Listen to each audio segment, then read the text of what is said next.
আসসালামু আলাইকুম। কেমন আছেন সবাই? আশা করি অনেক ভালো আছেন। ইসবগুলের ভুসি আমাদের একদম পরিচিত একটা নাম এবং পছন্দেরও। আমরা হুটহাট করে ইসবগুলের ভুসি খাই। আমরা জানবো আজকে ইসবগুলের ভুসি খাওয়ার সঠিক পদ্ধতি। আমরা বেশিরভাগ মানুষই সঠিক নিয়মে ইসবগুলের ভুসি খাই না। আমরা কি করি? রাতে ভিজিয়ে রাখি। সারারাত ভেজে সকালে আমরা খাই। অথবা সকালে ভিজিয়ে রাখি, সারাদিন ভেজে রাতে খাই। এতে কিন্তু আসলে আমরা যে উদ্দেশ্যে খাচ্ছি সেই উদ্দেশ্য পূরণ হবে না। আমাদের এটা কি করতে হবে যে জেলের মতো হয়ে যায় পানির সাথে মিশিয়ে এটা পেটের মধ্যে হতে হবে, বাহিরে না, গ্লাসে না। বুঝতে পারছেন? তাহলে সবচেয়ে ভালো হয় সকালবেলা খালি পেটে ১ গ্লাস পানিতে ১ চা চামচ অথবা ২ চা চামচ অবস্থা অনুযায়ী পানিতে দিয়ে মিশিয়ে সাথে সাথে খেয়ে ফেলবেন। কোনো চিনি গুড় কিচ্ছু দেবেন না। বোঝা গেছে কিনা? অনেক সময় আমরা রাতে ঘুমাবার সময়ও খেতে বলি।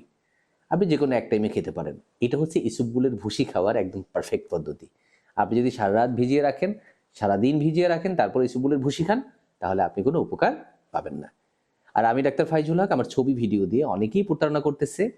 আপনারা সাবধান থাকবেন। আমার মাত্র ২ টা মোবাইল নাম্বার 01712859950, 01972859950।